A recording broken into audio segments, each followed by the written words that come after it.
যে কোনো মুহূর্তেই দেশে ফিরছেন তারেক রহমান।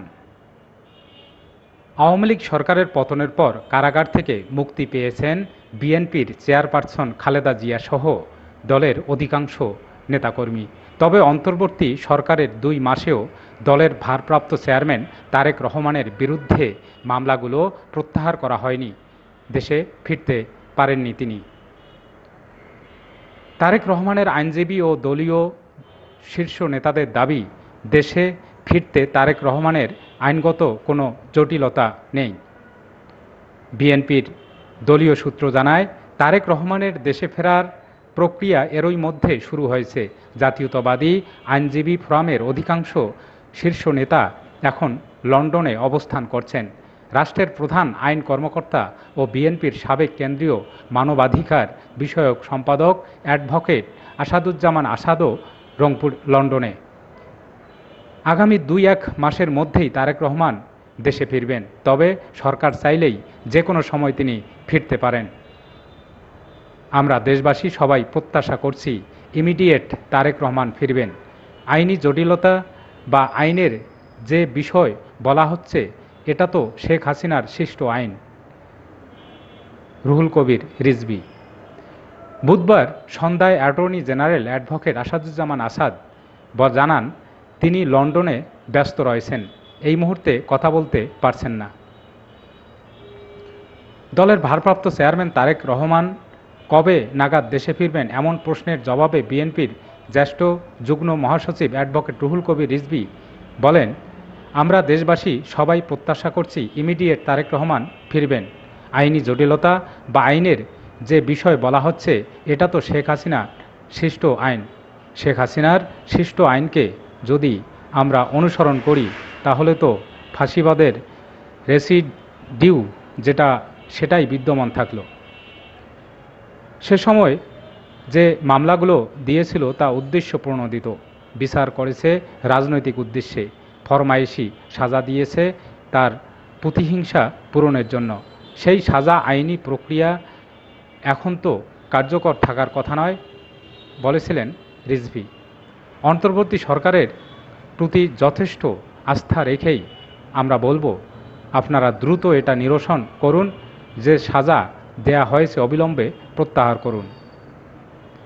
রিজভী বলেন, আমাদের ভারপ্রাপ্ত চেয়ারম্যান যদিও লন্ডনে বসে প্রযুক্তির মাধ্যমে সারা দেশের নেতাকর্মীদের সঙ্গে আছেন, তবু কাছাকাছি তো মানুষ তাকে দেখছে। আইনের দোহাই দিয়ে তার দেশে আসা বিলম্বিত করা অনুচিত। তিনি বলেন, সরকারের প্রতি আমরা আস্থার কথা বারবার বলছি। সরকার প্রধানের দায়িত্ব হচ্ছে তার ফিরে আসার ব্যাপারে সব প্রক্রিয়া ২-১ দিনের মধ্যে সম্পন্ন করে তাকে দেশে ফিরে আসার কাজগুলো সম্পন্ন করা।